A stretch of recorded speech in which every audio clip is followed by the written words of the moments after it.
আমরা বিশ্ববিদ্যালয় প্রশাসন এবং নির্বাচন কমিশনকে বলছি, আপনারা তামাশা করেন ঢাকা বিশ্ববিদ্যালয়ের স্টুডেন্টদের সাথে।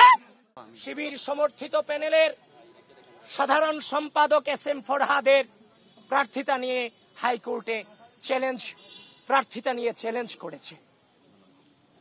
তার চ্যালেঞ্জের গ্রাউন্ড ছিল এই নির্বাচন কমিশন। সাবেক ছাত্রলীগের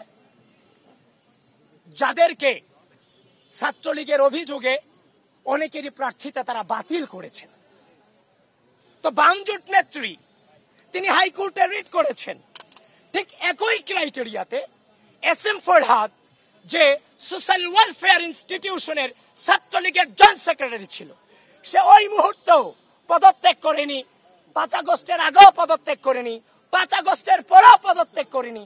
তাহলে একজন চিহ্নিত ছাত্রলীগ নেতাকে বাকিদেরকে বাদ দিয়ে তাকে কেন প্রার্থিতা বৈধতা দেওয়া হলো, সেটা নিয়ে বামজোট নেত্রী রিট দায়ের করেছেন। সে যে রিট দায়ের করেছেন তার গ্রাউন্ডে রেখে হাইকোর্ট নির্বাচনকে নাকি স্থগিত করেছেন।